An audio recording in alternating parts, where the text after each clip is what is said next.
What language should I use? Very straightforward language, like so and so's passed away, so and so's died, because um, if you say like they're in another place or something very vague like that, the child might not quite understand. But I know there's a lot of resources, like books that explain death to children. So I think if you're as open and straightforward with that as possible, it could make it easier. I think kind of if you use a language to express a wide range of emotions as well, a child will be able to express how they're feeling. If they're feeling worried, confused, scared, nostalgic, that if you give them a more advanced vocabulary of meanings of certain feelings, obviously depending on their age, it will be easier for them to recognize what they're feeling and for them to communicate that to you, I would say.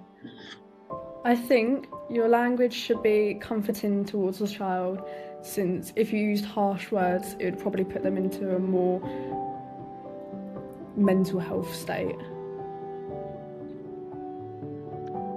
I would say one of understanding and emotional understanding, but also some sort of hope for the future that like you'll get through this.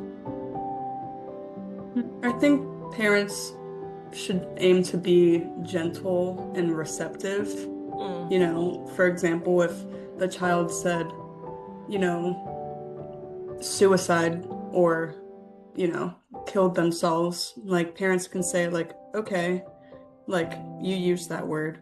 Let's talk about like why we use that word. But also if the children said, they went to heaven or they passed away, like kind of use, like actively listen first and foremost, and then be receptive in what your child is talking about to kind of gauge like how you should respond and what's the best way to talk to that child. I think like even though they are younger and might have different cognitive functionings, like they know what's going on. They're not oblivious to how their family is feeling and how they're feeling and, the experience in general. They might not necessarily know like why everything happened and what that means, but they know, that everyone in the family is going through something and that they should be open and honest in talking to their kids about that.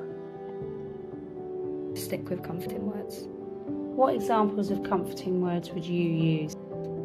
More like reassurance and just, I don't know how to explain it.